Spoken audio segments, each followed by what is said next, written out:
और जिस तरीके से उत्तर प्रदेश में गुंडा राज और सिर्फ कानून व्यवस्था को जिस तरीके से खराब इन्होंने किया है वो सबके सामने है।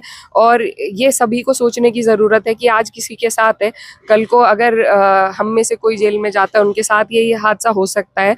तो एक ड्यू प्रोसेस ऑफ लॉ है, इंस्टेंट जस्टिस का हमारे संविधान में कोई प्रावधान नहीं है।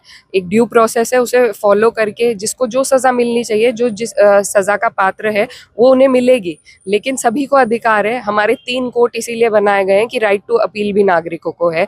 तो जिस तरीके से उत्तर प्रदेश की सरकार लगातार लोगों पर अपने मन चाहा प्रहार कराती है और अपने मन चाहे फरमान भेजती है, ये सब गैर संवैधानिक है। और हम लगातार कहते आ रहे हैं कि हमें संविधान बचाना है, क्योंकि संविधान के मूल्य का लगातार अगर कोई चीरहनन कर रहा है तो ये सरकार कर रही है।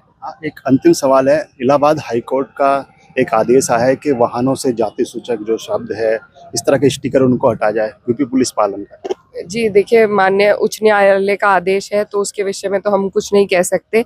वो सबको, हम लोग भाजपा सरकार जैसे नहीं है कि सुप्रीम कोर्ट के आदेशों का हम उल्लंघन करें।